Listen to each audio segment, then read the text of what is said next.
I just did a video about St. Francis, and while I was doing it, I remembered that when I went on my trip to Italy, I learned about him, and that was in 2004. I did a Franciscan pilgrimage, and then that was in May, and then in August of that year, I went back when I was crazy sick. But anyway, St. Francis in 1215, I believe, during the Crusades, went to have an interfaith.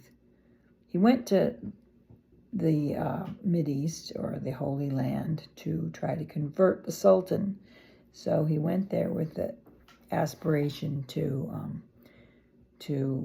use faith to stop the war and have him convert. The Sultan didn't convert, but it was important lesson to Francis about how you could speak. The Sultan received him, and they had a good interfaith dialogue.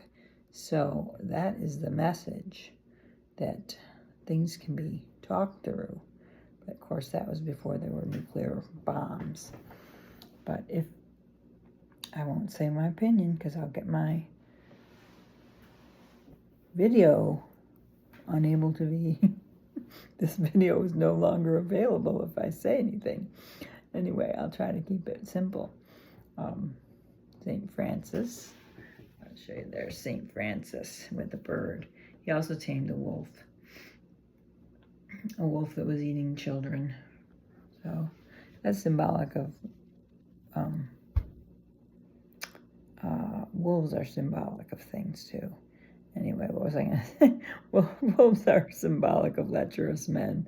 So anyway, I just want to say that research St. Francis. He was a rich kid.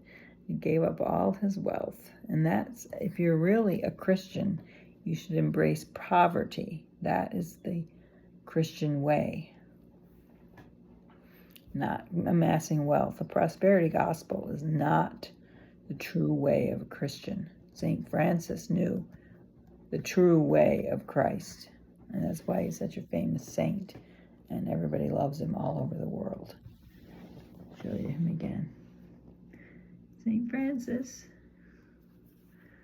You're in your bare feet. The monks at Della Verna were wonderful. And the friar brothers, they were just wonderful.